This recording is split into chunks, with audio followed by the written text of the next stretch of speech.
This coat rack sells for $440. It's so simple. I'm building 3, one from oak, one from maple, and one from walnut. And I'm using only my scrap wood to do it. Same design, same price. Let me know which one you think will sell first, and which one do you like the best. Now, let's go pick out some wood. It's a really nice piece of walnut. That is oak.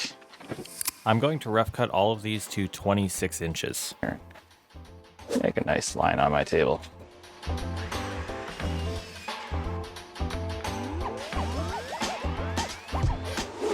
I realized none of my dust was being picked up, so I changed that before continuing on by surfacing all of my boards and getting them nice and clean.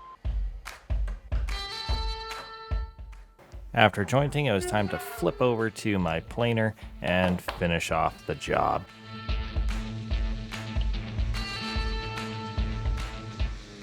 Well, that took a little bit, but we got all of our wood prepped for all 3. Now, not all of the pieces are perfect. We got a lot of stuff like this going on, but it's gonna be okay because a lot of it's gonna get chopped off anyways. But I'm gonna glue all of these together and then come back another day to finish it off.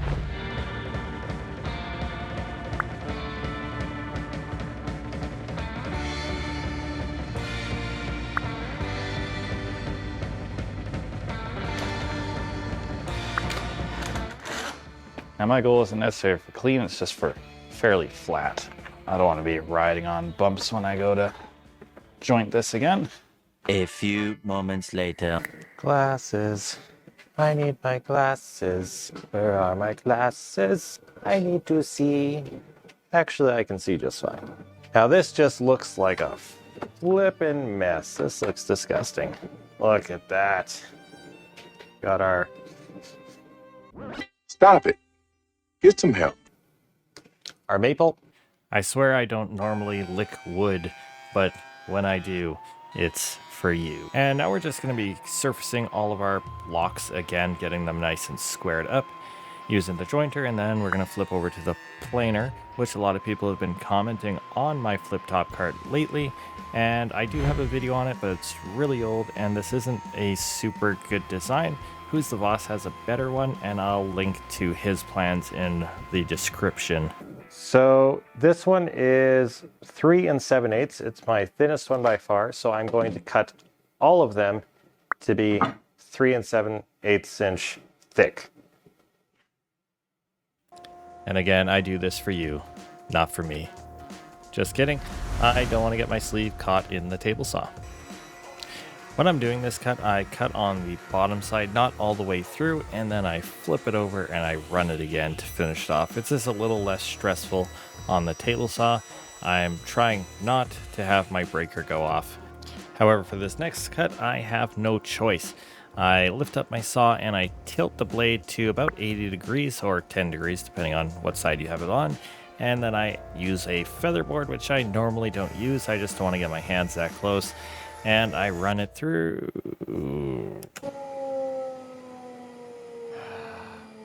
And we're not going to have any dust collection going on because the breaker will go off, so let's get dusty. Okay, so this Yeah, buddy, we can't hear what you're saying. Using the angle we just cut as a reference on the bed of the table saw, the thin edge against the fence, we cut the same angle, lined up with the top edge on the left side. Make sense? And next we're going to cut off one edge on each of our boards, the oak, the maple, and the walnut, just cleaning it up before going to the land of measuring, where we're going to measure down 25 inches and make our mark. And mark your line. Want to see my review of Busy Swan Square? Check it out. I have a video.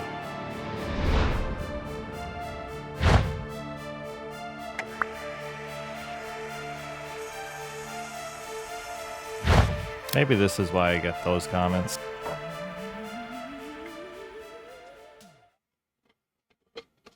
Man paper.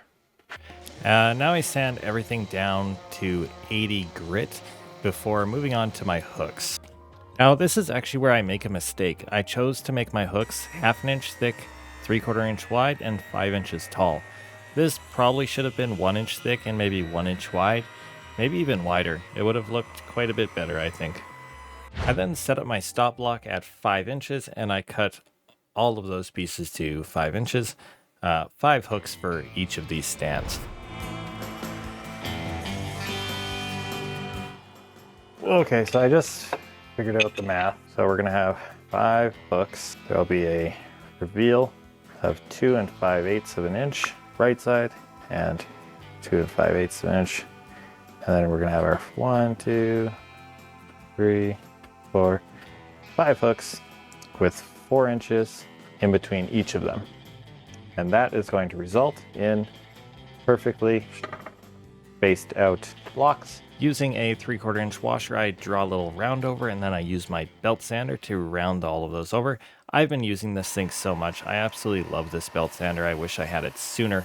And then I do something that a lot of you are going to probably think is stupid. Now, I've done this a few times before, and if you're ever not comfortable doing something, just don't do it. It's not worth your fingers or any harm to yourself. Just use a sander. Speaking of sanding, I sand up to 180 grits, soften the edges, and then make some crude spacers to help with assembly. I'm going to use a bit of CA glue and a bit of wood glue. CA glue just to kind of hold it in place. Wood glue is going to do the actual heavy lifting of the joint. Hey guys, I'm just taking a look at my analytics, and first off, I want to say you guys are amazing. A lot of you keep coming back, but a lot of you aren't subscribed, about 79% of you. If you're enjoying this video, if you could consider subscribing, that would be fantastic. It would help so much. I put out videos like this one all the time. After getting them all assembled, I questioned the strength of these, so I put together a test. I used a spare hook, the same glue setup, and I hung a cutting board from it overnight. In the morning, the cutting board was on the ground, but the hook still stood. All right, so now we're going to put in our keyhole slots on the back. It's my preferred method of hanging things on walls. It's simple, it's easy to do. So we have to do a little bit of math really quick. All right, our total length is 25 inches. So 25 minus 16 is 9. And then we're gonna put a mark at 4.5 because we need to divide that by 2. Measure in from the opposite side. And we go to 4.5 as well. Grab your favorite square, mark a line. So I'm going to take my measuring tape and I'm going to pull in from the top, and I'm going to make a mark at 1 inch, and I'm going to make another mark at 2 inch. And this will be basically 2 inches my starting point, 1 inch is my ending point.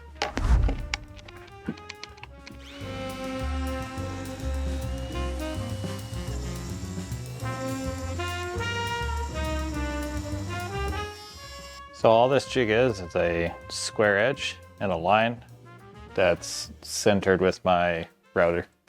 Very easy. As I finish these up, let's rate the project. For time, it gets a score of 4. It took 1 to 2 hours. Complexity, I'm giving it a 3. I feel it skirts the line of intermediate and beginner. Accessibility, it's a 4. Not everybody has scrap wood like this, but purchasing wood, you could get it for under $50. And sales, I have mine posted. There's some attention. The walnut one actually ended up on my wall, and my last coat hanger video is now up for sale again. However, the original had a sale on March 26th with a review for $220. So a 3.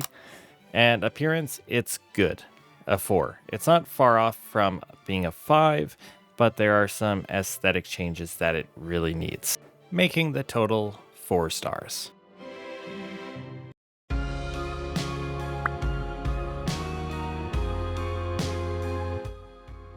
All right, everyone, so we've made our 3 beautiful projects. Thank you all for watching. And as always, I will see you in the next one. But before I go, enjoy this outtake.